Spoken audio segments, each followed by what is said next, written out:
estudantes do quarto ano, eu sou a professora Albalide do componente curricular de Ciências. Eu sei que você tem gostado das nossas aulas, que você tem executado as tarefas e hoje nós temos um tema bem bacana e o nosso tema de hoje é transformações dos materiais. Vamos lá? Material organizado, é hora de estudar.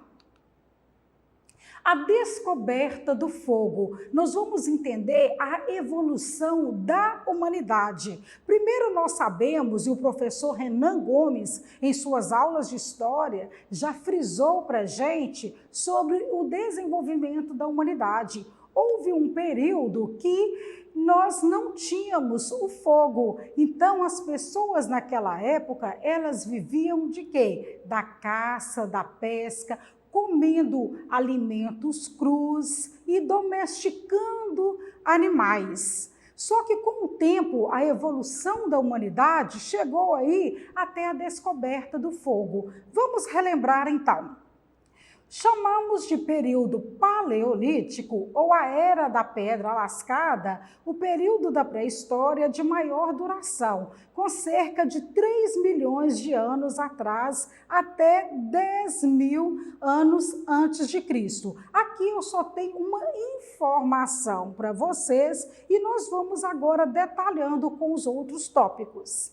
É considerada a descoberta do fogo, que, na verdade, podemos denominar como a descoberta da produção do fogo, que ocorreu no período paleolítico. Então, esse é o período em que a humanidade ela deu um avanço. Ela avançou de uma forma que ela descobriu o fogo e inseriu o papel do fogo no seu dia a dia.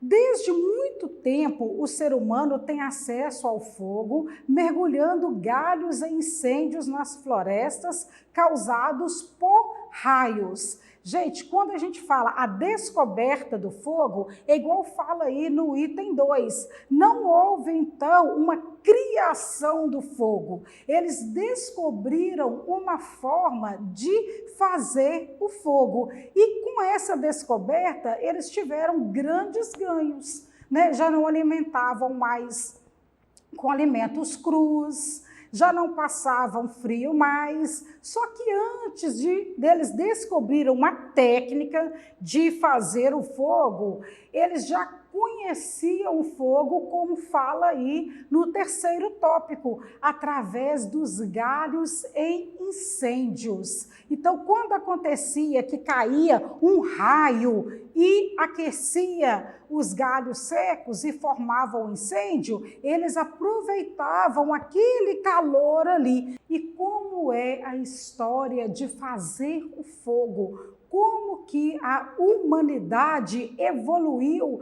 ao ponto de chegarmos no tempo que nós estamos hoje. Mas calma aí, vamos por partes. Técnica para aquisição do fogo. Vamos compreender como que o homem da caverna, lá do período paleolítico, ele começou a fazer o fogo. Como que ele descobriu? Ele tinha duas técnicas iniciais. Essa técnica consistia em girar depressa o graveto de madeira duro e seco em outro pedaço de madeira. Se você conseguir analisar junto comigo essa cena, quanto era difícil obter o fogo aí, girar rapidamente um graveto seco em um pedaço de madeira. Mas já foi uma evolução. E tinha também a outra técnica. Já a segunda técnica consistia em bater uma pedra contra outra, produzindo faíscas até gerar o fogo. Essa experiência aí da segunda técnica é possível você bater, é possível você fazer. Se você pegar duas pedras e fazer o quê? Fazer a técnica aí, olha, bater uma pedra na outra, como se você fosse riscar mesmo. E aí consegue sair a faísca. Mas até sair a quantidade de faísca suficiente para fazer um fogo, para formar o fogo, é muito complicado. Então nós temos aí a base do fogo no período paleolítico. Características do período paleolítico. Temos como principal característica o uso de ferramenta fabricada pelo homem. Foi nessa época aí que ele começou a fazer as suas ferramentas, através de madeiras, através de galho e através de pedra. Usavam ferramentas como cajados, lanças e machados, entre outros instrumentos feitos com madeiras, ossos e pedras. A alimentação era baseada na pesca, animais, frutos, raízes e folhas.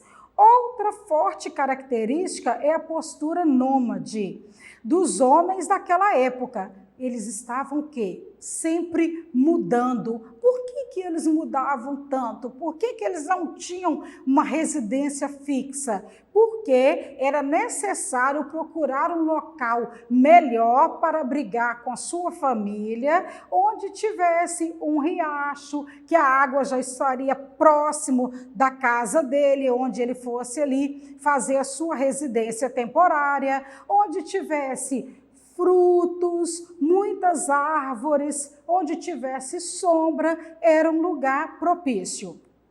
Já conhecia o fogo mergulhando os galhos em incêndio na floresta causados por raio. Então foi assim que despertou a curiosidade, como que eles iriam produzir o fogo. E que maneira inteligente que eles tiveram, muito inteligente. E isso nós vamos carregar essa informação para a nossa vida toda, que foi assim que começou a história do fogo. Aqui nós temos alguns utensílios e armas também que eles preparavam, mas não é só para estar guerreando, não, é para estar no seu dia a dia. Nós temos machado de forma artesanal, nós temos foices, ali também nós temos uma tigela de pedra, que tudo faz parte do período paleolítico.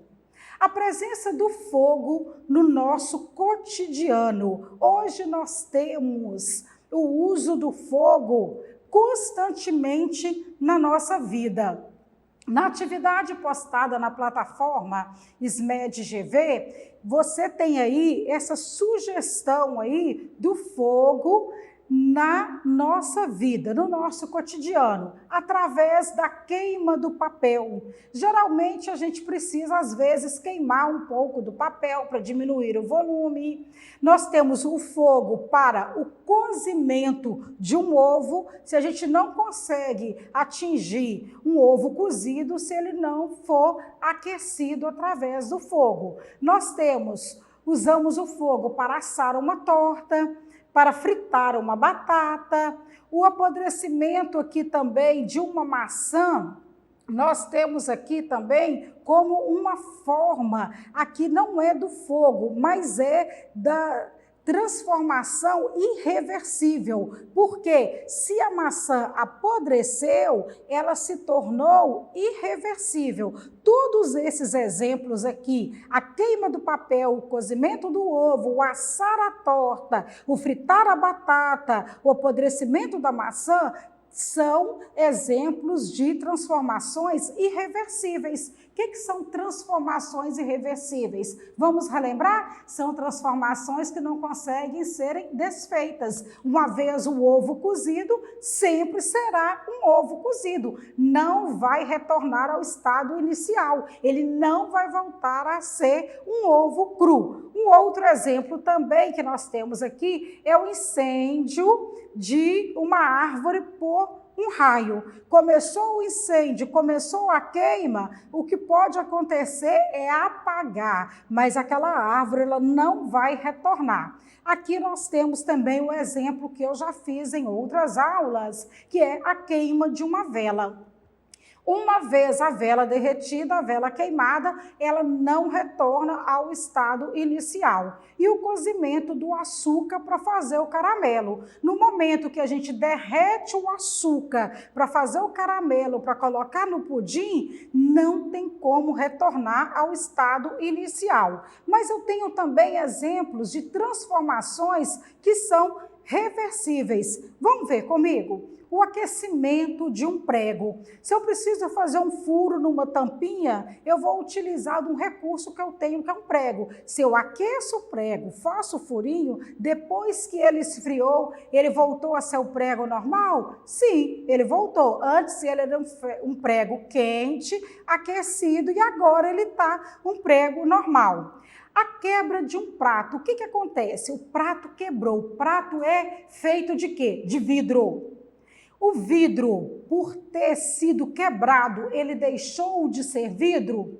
Não, ele não deixou de ser vidro. Então, ele faz parte do reversível. Existe aí um processo de reciclagem que esses cacos, eles podem voltar a ser o prato de novo. E eu já tenho a aula preparada e eu te convido a não perder a aula de número 11, que fala sobre reciclagem de materiais. Então, nós temos o amassar o papel. Quando você amassa uma folha de papel, o que acontece com aquela folha amassada?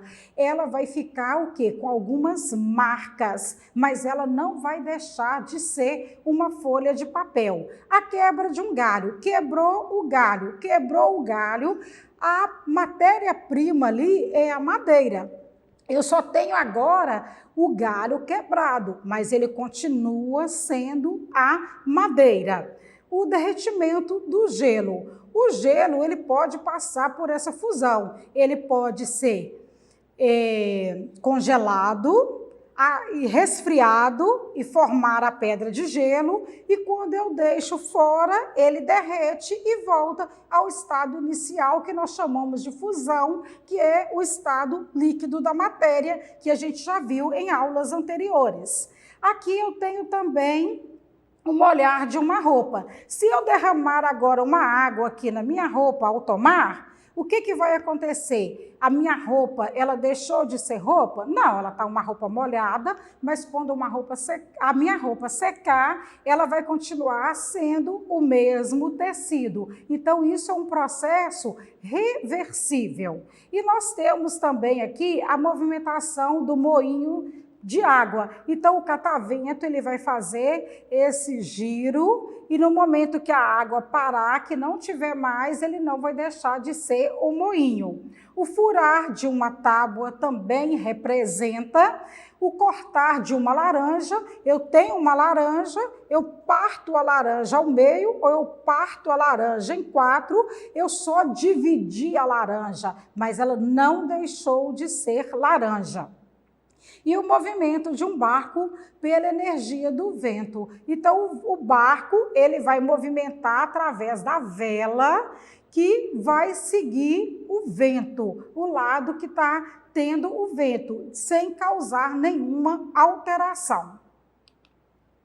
Atividades. Como chamamos as misturas que podem voltar ao seu estado original? Já falamos em muitas aulas e eu espero que você tenha dado essa resposta. As misturas que podem voltar ao estado original são chamadas de reversíveis. Ou então, se você colocou que as misturas que podem voltar ao estado inicial ou que podem ser desfeitas são chamadas de reversíveis. 2.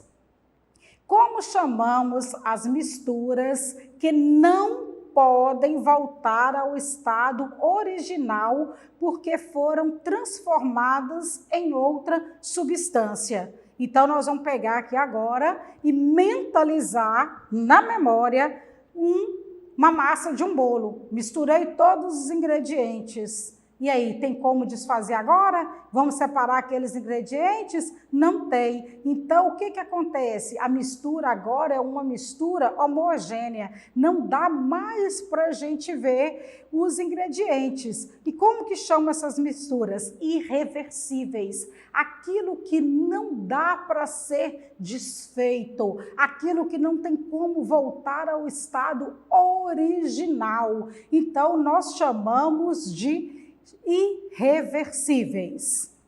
Tendo isso em mente, escolha entre as duas opções abaixo o tipo de transformação que é aquecer uma pizza e escolha a resposta.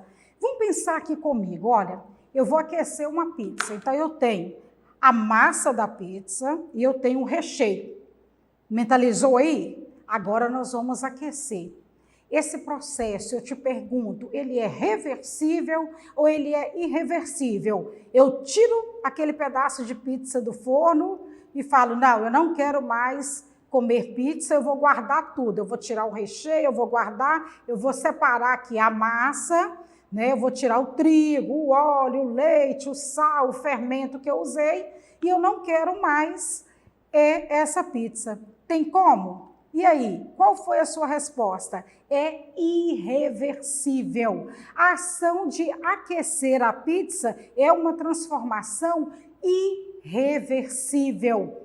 Você não consegue voltar ao estado inicial. Eu quero saber se você está praticando essas transformações através da sua observação. Você pode observar a alimentação da sua casa, você pode observar também outros produtos utilizados aí e me falar depois se é reversível ou irreversível.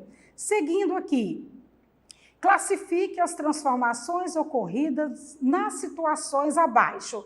Se for um material que pode sofrer a transformação, nós vamos chamar de A. E que não altera nada, nós vamos chamar de B. A água que ferveu é A ou é B? É B. Uma vez que você ferveu a água, isso não altera nada. Depois que eu tiro a água do fogo, depois que a temperatura dela abaixa, ela voltou ao estado inicial, aquela água natural que eu tirei lá da torneira para estar aquecendo. A fruta que amadureceu na fruteira, aí eu já chamo de A, é irreversível, não tem como não. Amadureceu, a tendência agora é o quê? A próxima etapa, apodrecer, se a gente não degustar dessa fruta. O cabelo que foi cortado, é A ou é B? Se você marcou B, tá certo. Se eu corto o meu cabelo e com o tempo, o que vai acontecer? Ele vai crescer novamente. Se eu não cortar de novo, ele vai crescer do tamanho que estava antes. Então, é letra B. Copo de vidro que se quebrou, ele também faz parte da letra B. O copo ele só quebrou, mas não deixou de ser vidro. Se ele passar por uma reciclagem, ele vai voltar novamente a ser o copo do estado original. O gelo que derreteu também é B, que nós já falamos. Derreteu, se eu quiser de novo que ele forme a pedra de gelo, é só resfriar no congelador. E o bolo de chocolate que foi assado. O bolo que foi assado, o que acontece? Ele é irreversível. Uma vez assado, não tem como mais voltar ao estado original. 5. Dê um exemplo que ainda não dissemos de transformações reversíveis e transformações irreversível. Eu coloquei como pessoal, porque agora é você o investigador da nossa aula. É você agora que vai procurar. Não precisa ser muitos exemplos, mas agora se você tiver mais de um, mais de dois, vai ser bom para o seu aprendizado. Agora é com você, meu estudante querido. Comece a procurar, pode observar em todos os espaços da sua casa. Você pode observar através do material de higiene pessoal, através do material de higiene da casa, através dos alimentos. Olha, acabei de te dar aí algumas dicas para que você possa enriquecer o seu conhecimento.